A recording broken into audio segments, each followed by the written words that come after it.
I just want to say this, that, I don't think I've ever come across a more principled individual than Jeremy Corbyn. Whenever I was first fortunate enough to meet Jeremy, I was blown away with his vision of hope.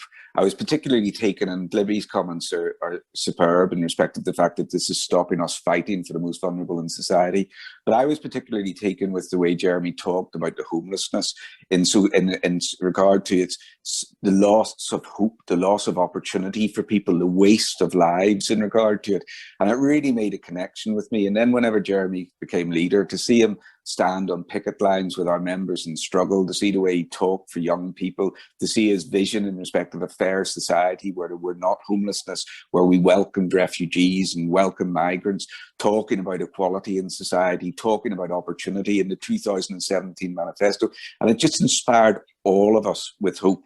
And this is a principled man. And right here now, in respect to this suspension, I can tell you that it is his principles that mean there has been no deal to restore the whip. It is the fact that he wants to stand by those members who have been unjustly suspended that means that there has been no restoration of the whip. Obviously, my history with Jeremy goes back. I took the legal case that made sure that Jeremy got on the second ballot paper to make sure that he had the opportunity of being elected again in 2016.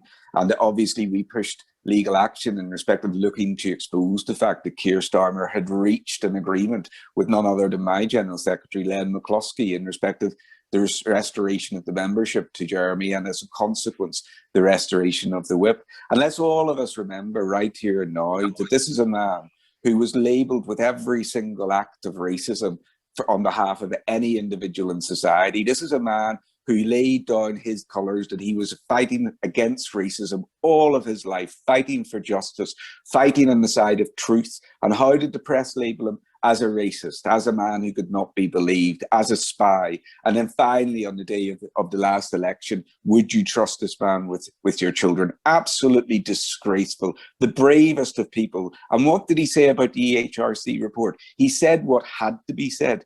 Namely, that how can you tackle any form of racism if you do not know the extent of that racism? Namely, that it was his responsibility as an ex-leader to say that we are not a party of 200,000 anti-Semites as was projected by the press. And finally, for him to say, as the individual who was given the ownership of every single act, that he is a man who fights all forms of anti-racism, including anti-Semitism. He was entitled to say that.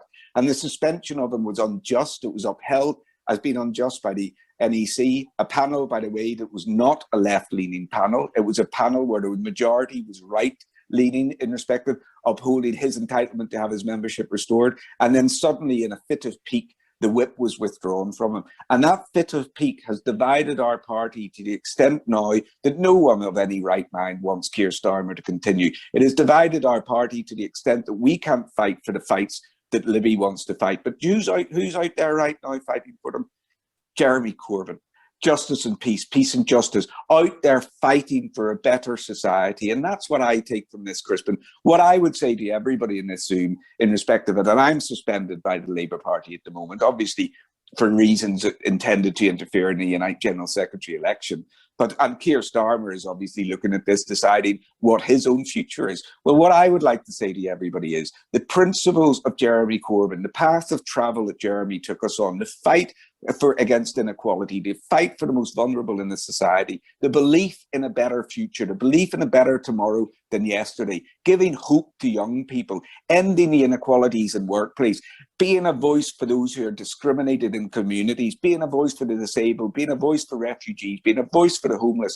Those principles will last far longer than Keir Starmer and his ilk. No matter how dark our days might appear right now, with all of the attacks that we have against us, the truth in respect of the likes of Keir Starmer and those who support him is that they offer nothing for society. They offer no vision. They offer no agenda. They don't have empathy. They don't talk for the most vulnerable in society. They don't talk for the working class. They don't talk for a collective. They are irrelevant for our future as a movement. They have an irrelevancy that is beyond words to describe. When we are through these dark days, I'm telling you now, Crispin, it will be the vision of Jeremy Corbyn, the vision of collectivism, the hope of working class people, the hope of youth. It will be that which will tell our future story. It will not be these dark days. History, very present, very quickly becomes history.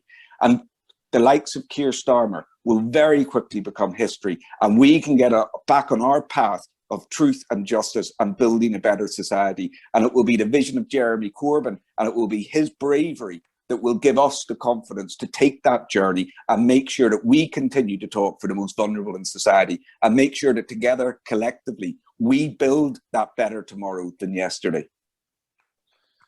Right here now, Crispin, what's important for us, and you referenced it, in a time of COVID, we haven't felt each other's strength. We haven't felt that strength of the collective. We all remember what it feels like to be in a room, to feel that encouragement from our fellow socialists, to feel that we can go out and empowered to take over the world. That's being denied to us. It will not be denied to us forever. And whenever we are back in the room feeling that collective spirit, whenever we are energized, whenever we're presenting visions, you'll look across and you'll see lonely, isolated people. And the two at the front will be Peter Mandelson and Keir Starmer, lonely and isolated, without our troops, without socialism in their heart, without collectivism, and without a vision for a better tomorrow. So please, everyone, stay with the faith. We can build a better society. This is temporary. And whenever we do build it, people like Jeremy Corbyn will be our inspiration.